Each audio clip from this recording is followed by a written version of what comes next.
श्री हरिवंश श्री राधा वल्लभ श्री हरिवंश। भगवान श्री राम के चरित्र की आज चर्चा की जाएगी। बहुत छोटा सा प्रसंग है लेकिन बहुत गूढ़ बात है, अर्थात गागर में सागर भरने का काम किया जा रहा है। ध्यान से भगवान श्री राम जी के चरित्र को सुनिए। भगवान के चरित्र को सुनने से भगवान के चरणों में प्रेम बढ़ता है, भगवान की भक्ति प्राप्त होती है। जय जय राधा वल्लभ श्री हरिवंश। त्रेता में देवताओं और ब्रह्मा जी की प्रार्थना से पृथ्वी का भार दूर करने के लिए भगवान ने अयोध्या में महाराज दशरथ के यहाँ अपने अंशों के अवतार के साथ अवतार लिया था। भगवान के अंश जो 3 भाई थे वो भगवान के अंश भगवान स्वरूप हैं, भरत, लक्ष्मण और शत्रुघ्न जी। तो इनके साथ भगवान ने अवतार लिया था। महाराज दशरथ की 3 रानियां थीं, कौशल्या, कैकेयी और सुमित्रा जी। इनमें कौशल्या जी के पुत्र रूप में भगवान श्री राम स्वयं प्रकट हुए थे। कैकेयी जी के पुत्र भरत जी और सुमित्रा जी से लक्ष्मण और शत्रुघ्न हुए थे। ज्यों-ज्यों ये कुमार बड़े हुए त्यों-त्यों महर्षि विश्वामित्र अयोध्या आए।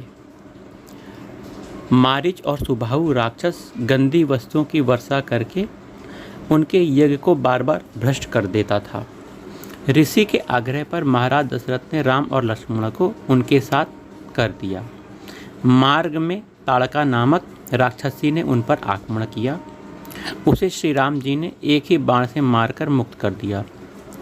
महर्षि के आश्रम पर पहुंचकर दोनों भाई यज्ञ की रक्षा करने लगे। जब राक्षसों ने आक्रमण किया तब श्री राम जी ने सुबाहु को मार दिया। मारीच को बाण मारकर 100 योजन दूर समुद्र किनारे फेंक दिया। लक्ष्मण जी ने पूरी राक्षस सेना को नष्ट कर दिया। यज्ञ पूरा होने पर महर्षि विश्वामित्र दोनों भाइयों को लेकर जनकपुर चले गए, क्योंकि वहाँ महाराज जनक की कन्या श्री सीता जी के विवाह के लिए स्वयंवर होने वाला था। जो जनक के यहाँ रखे शंकर जी के भारी धनुष को उठा लेता, उसी के साथ जानकी जी का विवाह होता, यह शर्त रखी गई थी। मार्ग में महर्षि गौतम के शाप से पत्थर की मूर्ति बनी पड़ी शिला प्राप्त हुई और यह मूर्ति जो श्रापित थी, पत्नी का नाम अहल्या था। विश्वामित्र जी के कहने से श्री राम जी ने अपने चरणों से उसे छू दिया। उनकी चरण धूलि पड़ते ही अहल्या के पाप शाप नष्ट हो गए। वह देवी के रूप में प्रकट होकर अपने पति के लोक को चली गई। जनकपुर पहुंचने पर जब कोई नरेश शंकर जी के पिनाक नामक धनुष को नहीं उठा सका, तब अंत में महर्षि की आज्ञा से श्री राम जी उठे। उन्होंने उस पिनाक को उठाकर उस पर डोरी चढ़ाई और खींचकर धनुष को तोड़ दिया। पीछे शंकर जी का धनुष टूटने का समाचार पाकर परशुराम जी क्रोध में आ गए, किंतु श्री राम जी का प्रताप देखकर उन्होंने अपना धनुष देकर लौट गए। जनक जी ने अयोध्या दूत भेजा। महाराज दशरथ बारात सजाकर आ गए। श्री राम जी का विवाह तो सीता जी से हुआ ही, साथ में उनके 3 भाइयों का विवाह भी जनक जी की पुत्रियों से हुआ। जनक जी की पुत्रियों से हुआ। अयोध्या लौटने पर कुछ दिन आनंद से बीते। महाराज दशरथ ने श्री राम को युवराज पद देना चाहा। उसी समय देवताओं की प्रेरणा से रानी कैकेयी की बुद्धि में भेद पड़ गया। उन्होंने महाराज दशरथ से वचन लेकर भरत के लिए राज्य और श्री राम जी के लिए 14 वर्ष का वनवास मांगा। पिता के वचनों की रक्षा के लिए श्री जानकी जी तथा भाई लक्ष्मण जी के साथ भगवान श्री राम वन चले गए। उनका वियोग दशरथ जी सहन न कर पाए और वह दशरथ जी परलोक सिधार गए। भरत जी ने चित्रकूट जाकर श्री राम जी को लौटाने का प्रयास किया, किंतु राम जी ने उन्हें समझाकर अयोध्या वापस भेज दिया। एक वन से दूसरे वन में घूमते श्री राम जी पंचवटी पहुंच गए। मार्ग में वे विराट राक्षस को मार चुके थे। पंचवटी में रावण की बहन शूर्पणखा उनके पास कपटपूर्वक बुरे अभिप्राय से आई। उसकी दुष्टता के कारण लक्ष्मण जी ने उनके नाक कान काट दिए। शूर्पणखा दौड़ी हुई रावण के सेवक खरदूषण के पास गई।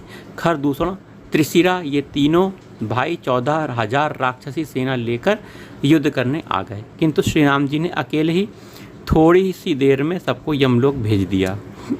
शूर्पणखा फिर लंका पहुंच गई।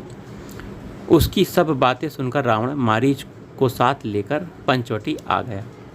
मारीच सोने का मृग बनकर घूमने लगा। सीता जी के कहने से श्री राम जी उसे मारने दौड़ पड़े। दूर जाकर उन्होंने मारीच को मार दिया। मरते समय उस राक्षस ने लक्ष्मण जी का नाम पुकारा।